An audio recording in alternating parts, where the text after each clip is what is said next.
तो वो कहता है कि भारत के लोग बोलते हैं धर्मस्य मूलम अर्थम, अर्थस्य मूलम कामम। ये आप जानते हैं चाणक्य का सूत्र है, धर्मस्य मूलम अर्थम, अर्थस्य मूलम कामम। इसका सीधा सा अर्थ है कि धर्म के मूल में अर्थ है, माने अर्थ कमजोर हुआ तो धर्म अपने आप कमजोर होता है। अगर अर्थव्यवस्था ठीक नहीं है तो धर्म पालन नहीं होता। भूखे लोग मंदिर नहीं बनाते और भूखे लोग भजन भी नहीं करते।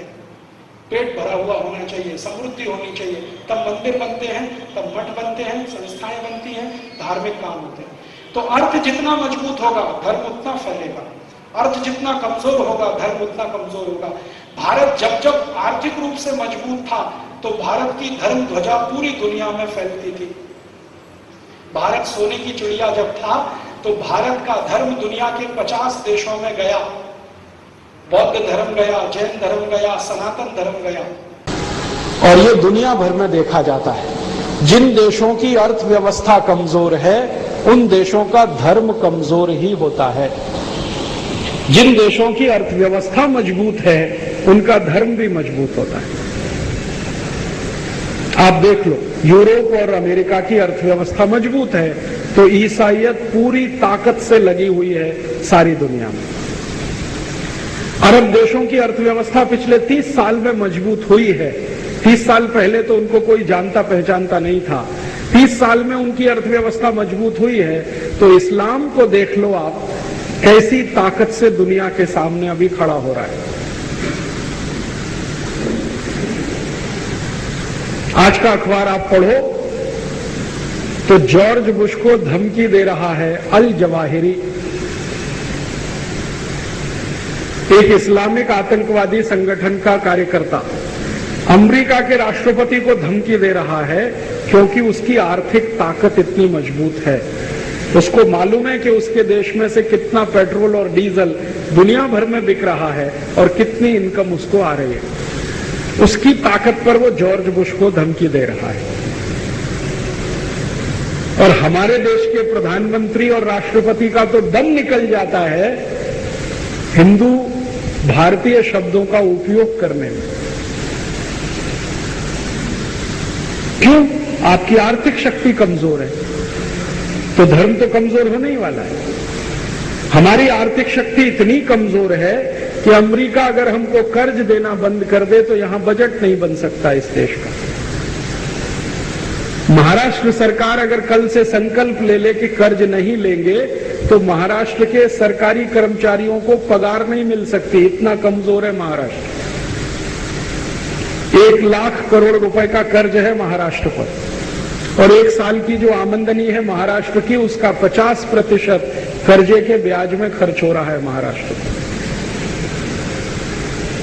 तो हम कर्ज आधारित अर्थव्यवस्था चलाते हैं और जो कर्जदार होता है वो सबसे कमजोर होता है।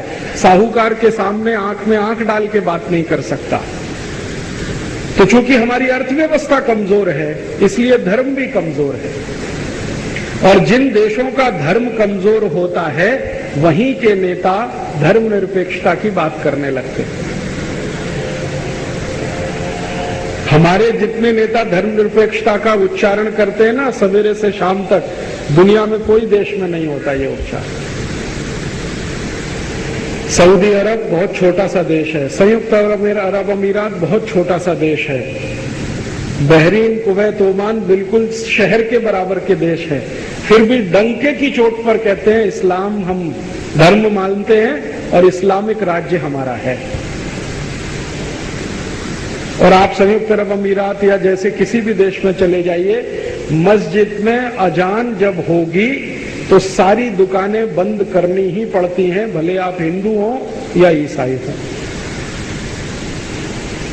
दुबई चले जाइए, आप अबू धाबी चले जाइए, दोपहर की नमाज जब पढ़ी जाती है तो सारे कारखाने, सारी फैक्ट्रियां, सारे कॉलेजेस, हॉस्पिटल सब बंद कर दिए जाते हैं जितनी देर अजान चलती है।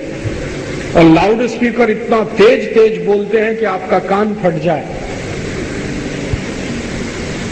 आप हिंदू हैं, 37 लाख हिंदू रहते हैं वहां, उन सबको काम छोड़ के बैठ जाना पड़ता है जितनी देर अजान चलती। यूरोप में चले जाइए, कहीं भी आप देख सकते हैं इस बात को कि ईसाइयत का कोई पर्व आ गया बड़े से बड़ा, तो सरकार क्या, सरकार के ऊपर की सरकारें सब बंद करके उस पर्व में लग जाती है। ईस्टर आता है ना, ईस्टर, तो ईस्टर के समय अगर आप यूरोप में रहते हैं, भले हिंदू हैं, लेकिन जबरदस्ती आपको जाना ही पड़ेगा उस छुट्टी के साथ जो ईसा मसीह के लिए तय की गई है। वो कभी नहीं कहते कि हम धर्मनिरपेक्ष हैं। ये धर्मनिरपेक्ष तो कमजोर लोगों का शब्द है। और भारत में परिभाषा माने तो धर्म के निरपेक्ष कुछ होता नहीं है, ना आप न मैं। संप्रदाय निरपेक्ष कुछ हो सकता है, पंथ निरपेक्ष कुछ हो सकता है, धर्म निरपेक्ष तो दुनिया में कुछ नहीं होता, क्योंकि हमारे यहां धर्म के 10 लक्षण हैं। जो धारण करे वो धार्मिक है। यहां मंदिर में आके घंटा बजाना ये कर्म कांड है, धर्म नहीं है। धर्म तो धारण करने वाले 10 लक्षणों के आधार पर चलता है। मनुस्मृति में वो लक्षण दिए गए हैं। धर्म क्या है?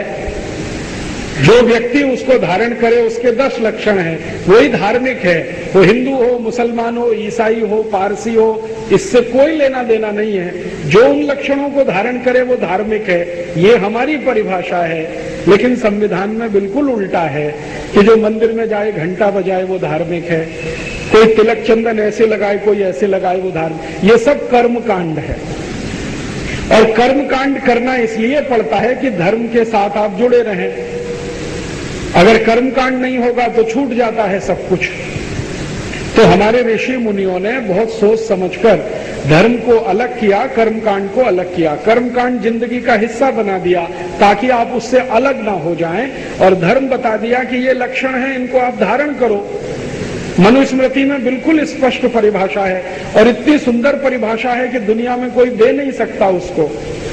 पूरे ब्रह्मांड के लिए वही है, और वो मनुष्य के लिए नहीं है, मनुष्यतर प्राणियों के लिए भी वही परिभाषा है। पशु हैं, पक्षी हैं, कीड़े हैं, मकोड़े हैं, चींटी है, हाथी है, सबके लिए वही है। तो हमारे यहाँ तो अगर धर्म के निरपेक्ष आप चले जाएं तो ये ब्रह्मांड ही रसातल में चला जाए, दुनिया ही नहीं चलेगी। तो भारत में तो धर्म निरपेक्ष कुछ नहीं हो सकता। यहाँ कुछ हो सकता है तो पंथ निरपेक्ष हो सकता है कि सरकार पंथ निरपेक्ष है, इस पंथ का भी नहीं मानती, उसका भी नहीं मानती, इस संप्रदाय का भी नहीं मानती, उस संप्रदाय का भी नहीं मानती। तो धर्म निरपेक्ष होना तो संभव ही नहीं है, भारत के ही लिए नहीं, दुनिया में किसी के लिए भी। ईसाइयत भी धर्मनिरपेक्ष नहीं हो सकते, नहीं तो डूब जाएगा सब कुछ। इस्लाम भी धर्मनिरपेक्ष नहीं हो सकता क्योंकि सब डूब जाएगा।